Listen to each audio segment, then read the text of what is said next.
So what's up, guys? So what do you do? What do you do? What do you do? So like we all saw 2 days ago, the UFC announced. Well, Dustin Poirier announced that he will face Max Holloway for his final fight in the UFC in New Orleans for the BMF title. And now we're going to react to a video where he's having an interview with the MMA junkie. And the title says Dustin Poirier wanted Justin Gaethje or Ilya Topuria and for his final fight, but the UFC wanted Max Holloway. So let's check it out. At American Top Team with Dustin Poirier, and it is official. The retirement fight is set. New Orleans, July 19th, against Max Holloway for the BMF title. Dustin, it's been a long wait to get this announcement. We've got many teases. How happy are you that the world finally knows and that the retirement fight is set in stone? I'm super excited, man. This has been a long time in the works, getting Louisiana on board, get the UFC to even think about coming back to Louisiana. But it's happening. Super excited. There's nobody else I'd rather be standing across from when I lay the gloves down or when I go into my final fight. Max is a legend. I got so much respect for the guy. He's done it all right. And that was his first fight in the UFC, and he's going to be my last. Yeah, that's incredible. And I guess tell us the process. Like, how do you think yourself, your team, and the UFC came to this determination that this was the right way to go with Max? Well, I was asking for Gaethje. I was asking Hunter in the UFC for Gaethje because we're 1-1. I wanted to close out that trilogy. For some reason, they really wanted this fight. So I said, okay, that's cool because I respect. Him and Gaethje could have been good too because they fought each other 2 times. It's 1-1. They would have made a trilogy, and Dustin Poirier and Gaethje are two solid strikers. So it could have been a dope fight, but I still agree with the UFC. I think it's still better to give him a Max Holloway because he is the BMF champ, and Dustin Poirier in his career has never really been he has been an interim champion, but a actual champion of the division, he has never really been that, and I think to give him a fight against the BMF champion and to win that belt, it could be like the perfect ending, like ending your career by winning the BMF champ, ending your career by winning a title, just the perfect ending. Guy for my last fight. Yeah, I don't know what their thought process was of putting this together for me and Max, but I have a lot of respect for him, so it made sense to me. I said legends only. He definitely fits that. People thought Ilya Topuria changing his name to the legend, it might be that, but was that ever discussed at all? Not once. Actually, when he said he was going to 55, I text Hunter. I texted the UFC. I said, hey, what's up? Let me know what's going on with this guy now. This could have been a good fight too, Ilya Topuria against Dustin Poirier. Shit. Damn, this could have been good, but I still want to see Ilya against Islam because I believe this is the fight to make right now. I believe this could be the fight of the year over John Jones and Tom Aspinall, definitely. But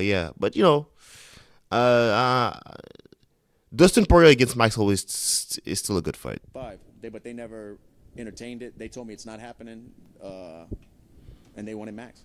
And obviously last time, I remember so clearly that was cage side when you and Max fought in Atlanta there for the interim title. That came together like relatively short notice. I think you were originally going to fight Tony Ferguson at the time. It didn't happen, and they got in Max.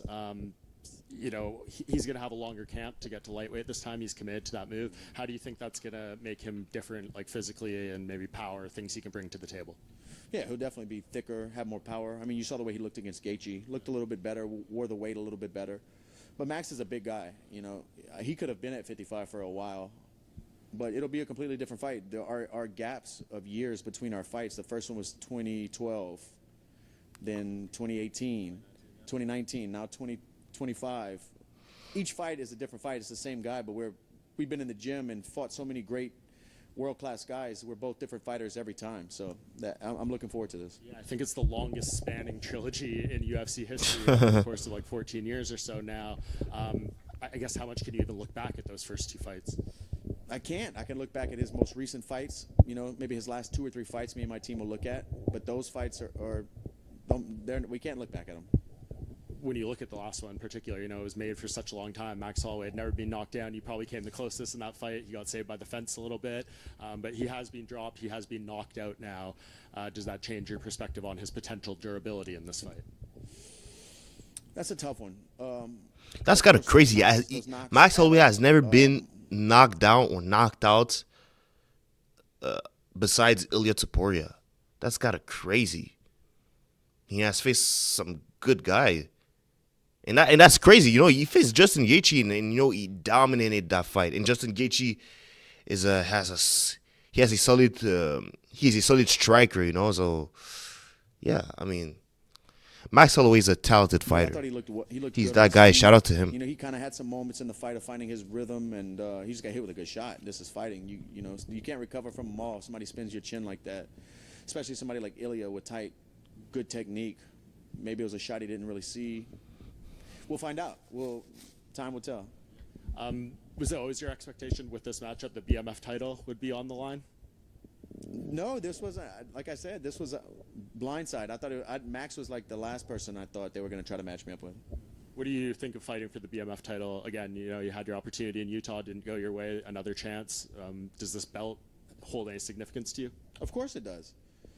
There hasn't been many guys, and like I said, heading into the Gaethje fight for the BMF, even to get mentioned or have your name in the hat to be pulled for a BMF fight, you got to be a fan favorite. You got to bring it every time. You have to be in that criteria of fighters cut from that cloth, that never say die cloth, and Max is that. I am that. So it's amazing.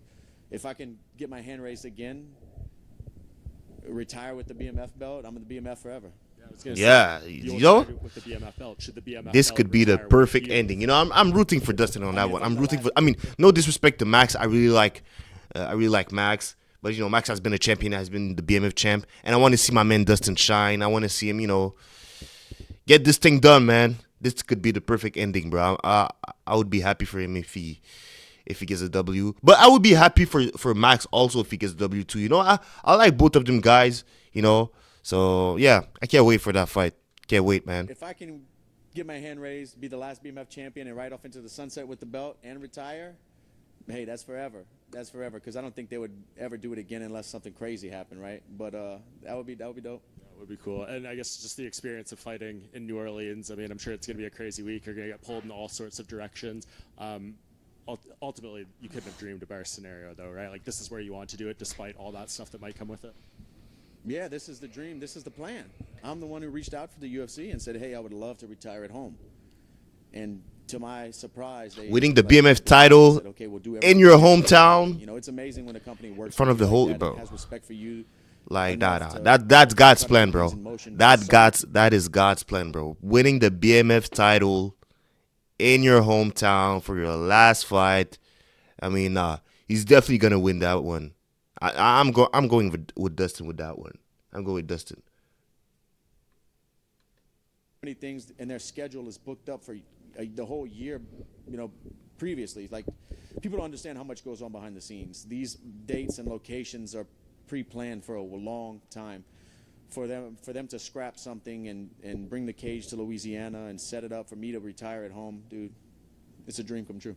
Do you think it's going to be hard on the night to keep your emotions in check at all, or do you think you're so good at compartmentalizing stuff, like you're not going to think this was the last one until it's done? I think all through this camp, up until fight night, maybe when I get to the locker room or maybe when I wake up the next day and reality kind of hits me, we'll see. I think it's going to be a roller coaster. And, to go 3-0 against Max Holloway, I think that would be pretty special. I mean, you are going to have so many Hall of Fame fights, but I think the fact UFC does this event for you, like, you're guaranteed to be a Hall of Famer individual, I think, too. Dude, I hope so. I on the desk working for ESPN in Miami, this last show, what was it, John Anik kept mentioning when I worked with him, he kept saying the future Hall of Famer. Just hearing that, like, makes me proud and excited, and I just hope I'm enough. I know DC is upset that Jim Miller is in the Hall of Fame because, dude, Jim's a legend. Guys like him, of course he's a Hall of Famer. Like I said, Dustin has never really been a champion, but when you look at his resume, he deserves to be in the Hall of Fame. He has to fight guys like, Max Holloway, Justin Gaethje, Conor McGregor, Eddie Alvarez. The man has been through so many wars. So Yeah, man. All respect to him. Shout out to Dustin. I want to be amongst those greats. You know, I want to be a Hall of Famer one day. That'd be incredible. Sure. And just last thing, when you and Max get in there, we know you guys what you're so capable of. The last fight, one of the greatest fights in UFC history, in my opinion. Do you want another war like that, or would a more ideal scenario for your final fight to be going there, take as minimal damage as possible, knock the guy out in the first if you can? I mean, that would be nice. Get in, retire clean, go home with no stitches for my daughter. But in true knucklehead fashion, I'm going to stand in the middle and trade with Max, and we're going to bleed and put on a show for the last one. Well, Dustin, personally speaking, you've done so much for me in my career. I really appreciate everything. You've been such a great role model for the sport, so I can't wait to be there for the final fight. I remember the look in your eyes the last time you and Max fought. You looked at me through the cage when Bruce Buffer was introducing him, and I remember you told me I would have beat anyone in the world on that night. Do you kind of remember that a little bit? Yeah, and I remember thinking that. I thought no matter – that was the first time I ever had a title in front of me, I think, in the UFC. There was no – like, anybody in the world I would have beat that night. I really believe that. Hopefully you go in there with that same feeling on July 19th. For sure, BMF. All right, so that's it for the video, guys. I hope you enjoyed. Please make sure to subscribe to my channel and see you next time.